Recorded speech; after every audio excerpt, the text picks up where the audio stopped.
But we communicate through writing. Because she couldn't understand their verbal way of speaking, she said, let me try the written way. Symbols. So when they looked at their language were rings, but the rings were made up of little segments like this, which ain't nothing but amino acids. These ain't nothing but amino acids. If it was splashed, if it was like an ink blot, it's the same geometrical shape, and they serve the same function in regards to the movie. Next slide. The ring structures are mitochondrial DNA because the information in the movie was passed from women to women. Okay? And I'll explain, I'll prove that to you. Okay? Mitochondrial DNA are in ring structures, unlike the DNA in eukaryotic cells, nucleated cells that we have. The DNA is either chromosomal form or it's all in ribbon form, but it's not in ring formation. The same way these are. And these are just different amino acids. Okay? Next slide. Alright, so this was the main point. Okay? The army guy came up to Louise Banks and was like, yo, we don't got much time, like we need to like find out why they're here, like let's She was like, yo, chill. Right. That was that same Maui Moana thing. That was the same male energy on that ego tip. She was like, relax. Because we can't get lost in translation. Right. Okay? Because over here, I'll shoot you is offensive. But in another community, I'll shoot you might mean like taking a picture. Oh yeah, I'll shoot you. I'm gonna shoot all of y'all. Come on over so y'all can get shot. Anybody want to get shot today? We'd be like, right? Exactly. So she wrote down, what is your purpose on earth? Who is she talking to? You! Why the hell are you here? Yeah. You're not here to clock in. You're not here to go to sleep at night. You're not here to eat Popeye's chicken every day. You have a deeper meaning and a deeper purpose on earth. Okay? So he was talking about what is your purpose on earth. She was like, we got to establish your, in regards to heptapods as opposed to something else, earth, question mark, like what a question is. Like we got to get through all the basics. Before we get to all this high science, we got to go through these basic things first so that when I really ask the question, you understand the question. How can you answer a question if you don't understand the question? You notice people, when you talking to them, they do this, they always nod in their head, like they hearing everything you saying, but it's just what they do. And the only thing they thinking about is what they're gonna say when you get done. And you like, I asked a question, like, why are you giving me a statement right now? I didn't ask your opinion, I'm asking a question. You know what I'm saying? Wow, brother.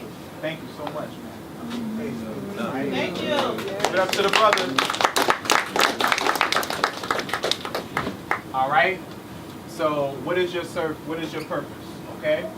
Now, the composition of heptapod B, or the written language, was fashioned from sentient clouds of African midge flies of Lake Victoria. The columns are ordered by gender. They fuse and yield offspring. The right conditions allow life to spring forth.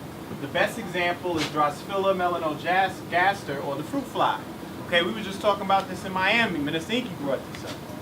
Why, when you open up some old cans of food, or you leave like the apple or something out, you got flies that come out of nowhere? Like in order for fruit flies to appear, fruit fly need to come and lay an egg. But there was no fruit flies in your house. You know that. Because all you need is the right conditions for life to spring forth. Fruit flies are studied by scientists for so many purposes because of that, because they represent springing up from life. So why did the director utilize the clouds over Lake Victoria of midge flies as the inspiration for the written language? And this is because of the columns that they formed and a few other aspects that we'll get into shortly. Next slide. All right, hit play on this one. Is there a play button on it? I was moving though. Oh, at the bottom. Okay, cool.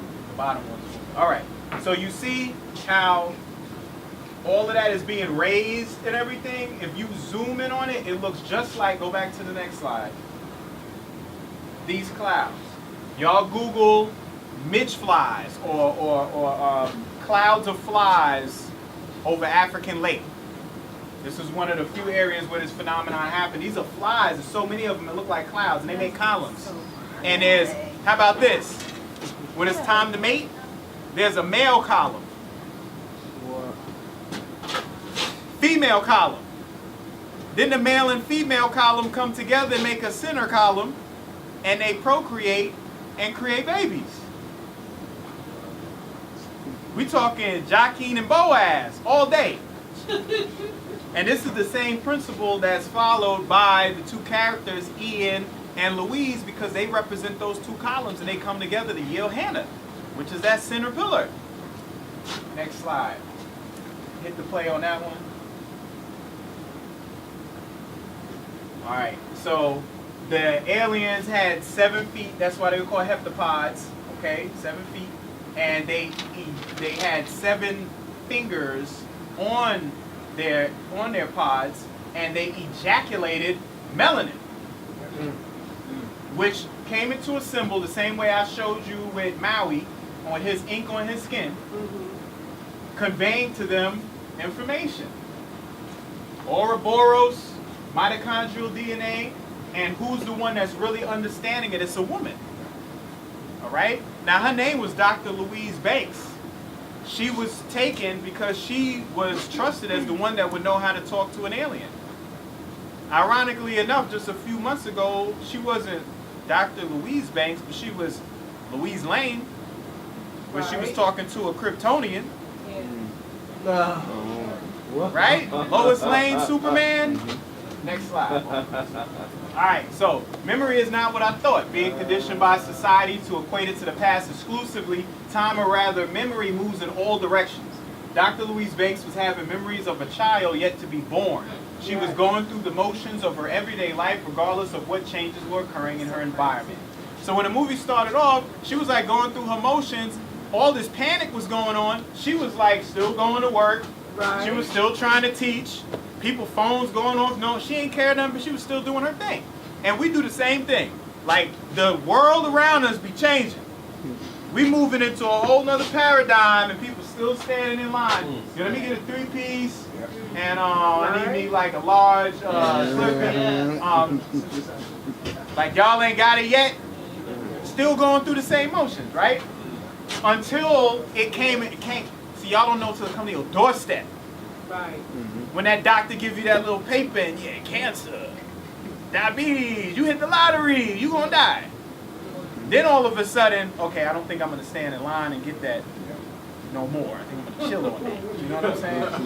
Why it take that though? And it was the same thing with her. It wasn't until like the lady was like, yo, can you turn the news on? Like you see the phones going off, ain't nobody in your damn class, like you still trying to teach us about Portuguese and the Galatians. Can't you turn the screen on? And then all of a sudden, aliens are here. She was like, oh my God. You know, next slide. So, heptapod B's geometry reflected the ring hook structure of anandamide and galactolipids. The fish hook that granted Maui his powers represents the fish hook of the galactolipids, such as anandamide, which is the bliss molecule, the endogenous version of THC. As I spoke earlier about the endocannabinoid system, which is a system based on cannabis. You have a weed system in your body. So everybody want to ask, what are we supposed to do with marijuana? You got a system for it. That's all I got to say. Okay? And then I showed you the vanilloid system with the pain and the heat, but that's governed by the cannabinoid system. I showed you about the 5-H2A serotonin receptors. Those are governed by the cannabinoid system. Okay? So this particular ring structure, look at the anandamide. Same hook. Same hook. Okay? And these galactolipids are found in sea moss, and just to prove it to you, there's a scene in the movie where this crab actually says bioluminescent algae. You know? Oh, what's going on? Give it up for brother. Give it up for brother Divine.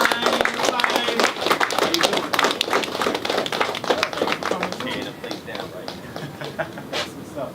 All right. Let's go to the next slide. It's endocannabinoid. Endocannabinoid, EN. And think about it. What did they call marijuana back in the day? Endo. So this is like a little cut out of the script, just to show you like how much thought they put into things. Like y'all really don't know all they went through in order to make this language. A brilliant logogram appears on the transparent wall before Louise. The writing is a gorgeous hybrid of calligraphy and line art symbol. It lights up Louise's face as if it were written in phosphorescent ink. Phosphorus. It looks something like this. That looked like Arabic over there. You know what I'm saying? And then something else over there. But still, you see how they still had it up in there. All right?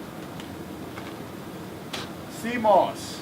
Beautiful. Sea moss, sea moss, sea moss. Even if you look at the structure of the sea moss, it looks like the aliens in their writing. Oh, no doubt. No doubt. I mean, that's why I had conscious Christmas addicts out there. Sea moss is the future. I'm trying to tell y'all, get on it, because in the next few years, it's really going to make like a real powerful surge into mainstream. But it's something I've been on since I was a youth. Since I was young. Yeah. All right. Next slide. Huh? Well, yeah. That's what I carry is called conscious crispus, and that's actually called gracilaria. They're both known as sea moss, Irish moss, but they're two different strands and serve two different purposes. All right. Which are? Huh? Which are? Oh, that's my sea moss lecture. We don't got another 2-3 hours in here. You can just say one key word for each strand. Like Saber used to say, all right, when he would always talk about different phenotypes, he would say negroid, mongoloid, concholoid. He said one ain't better than the other, they're just different. They're just different. So gracilaria and conscious crispus are different based upon what they use for.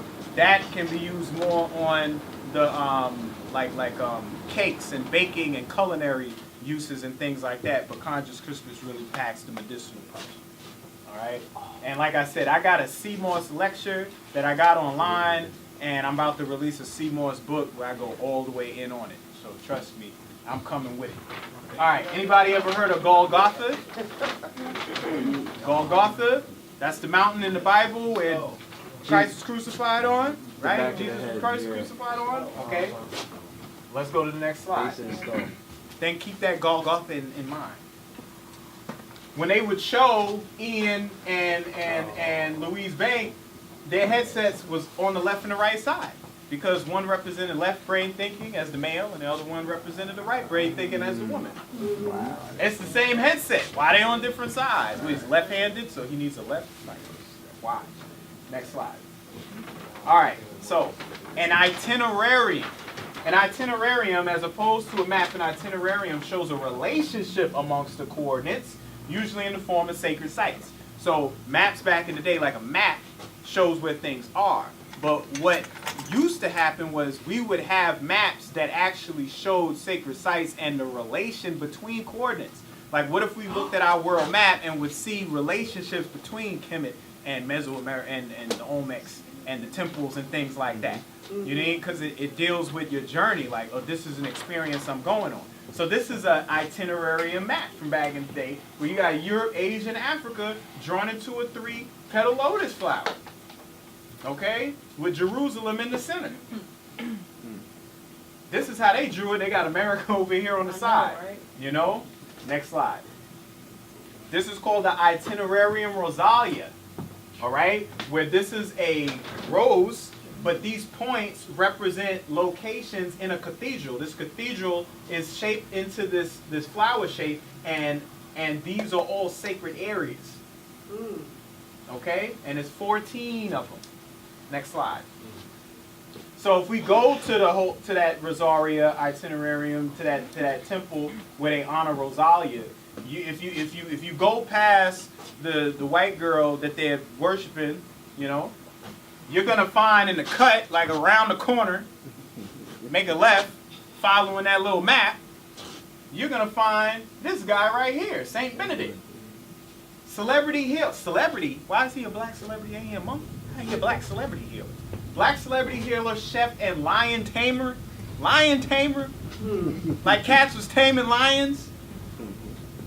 Benedetto also correctly predicted the exact day and time that he himself was going to die. Wow. On April 4th, Blue. Benedict the Moore. Let's get right to it. There we go. Benedict the Moorland, right? 1589. His body is still in the friary, displayed very creepily in a Snow White style glass coffin. That's him. But now look at his face. How he still got skin and all that? Why dude still look like he just died? Or he's sleeping. Yeah, because they're you that sucking that thing dry. That thing is like a talisman. All right, on the 4th of April each year, the coffin is taken out in a religious procession in his honor around town. Everybody gets to suck from Benedict the Moor. And remember, it was Benedict Wong, it was Benedict Cumberbatch. Now we got Benedict the Moor. Benedict. Right, when they had the underneath France. Mm-hmm. That's right. You said that's in Italy? Where is This, go back, this is in southern, deep, oh yeah, I forgot, the greatest part. He is from southern Italy where the Lucani tribe was at. So that ties back to the Luke part where, go to the next slide, your boy was wearing the bulletproof hoodie. Oh, yeah. That's all he was wearing when he walked around, was a long hoodie with a hood on. That's a monk. He was monk style. Was he not? I'm a believer. He said the whole conversation with the big, what's his name? The elder? And the Pops. Yeah. Pops, yeah, Pops. It was, their whole conversation was about the monk. He was a monk. That's And he right. was like, you know, he had broke his thing when he bust down a detective, but he felt a particular way about it. That's You know what I'm right. saying? So he had that whole month. God damn it. Saint Benedict the Black. Look at him. Talk about breaking bread. Like he was getting it in. Next slide. All right, so got this information from my man Wayne, aka Dawood, down in Florida. He just brought me and Inky down there to do the Save the Eye tour. And he brought me up to speed on MGRS, the Military Grid Reference System. This is how they look at the planet in coordinates and grids. And when you look at the arrival, there were 12 individual ships that landed. These are all their locations. Okay? And it's 12 locations in all. All right? Now, I just told you what an itinerarium was. Okay? So there's a relationship because at the end of the day, the information they got from the alien was a decimal of 0.8333333 on and on and on, and when you convert it into a fraction, 1/12, showing them that they need to come together in order to yield the message, in order to do what needs to be done, in order to activate the weapon. Next slide. And the weapon. Or 12 cranial nerves that you have to put together and utilize in order for your brain to end up giving instruction to your body so you can work harmoniously. All right? Next slide. Because this whole movie has to deal with the head. And intuition. Intuition. Remember what she said, whispered something into the Chinese. Oh yeah. That's that whole timeline thing right there where she was going into the future. So, inorganic forms such as those constructed by man are governed by Shashat, Ma'at's image in the physical sphere. At all of the major temple centers in Kemet, she dispenses the sacred measurement that inaugurate the building of the houses of the gods, Peru Neteru. The so-called 13th zodiac sign of Cetus, the whale. How many zodiac signs are there? 13. Actually, 14. Exact only mix. 14. There's 14 constellations. We about to get into that. The so-called 13th zodiac sign of Cetus, the whale, which lies between the Taurus and Gemini constellations, is associated with Shashat, the Neter who guides mortal construction and who is often designated as a consort of who? Jehudi, who we're in Jehudi's retrograde right now. Feeling it, right? So, what I'm saying is there's a constellation called Cetus. Romans called it Cetus. Obviously, we didn't call it Cetus in Africa. What was it called? It was called Shashat. Shashat was the name of that constellation. That is the consort of the wife of Jehudi, who represents the one over mathematics, geometry, volume, number. okay, which I showed you with the first amino acid, or rather the letters, are geometry, volume, and number. Okay? Let's go to the next slide. Okay? So cetus is where the word cetacean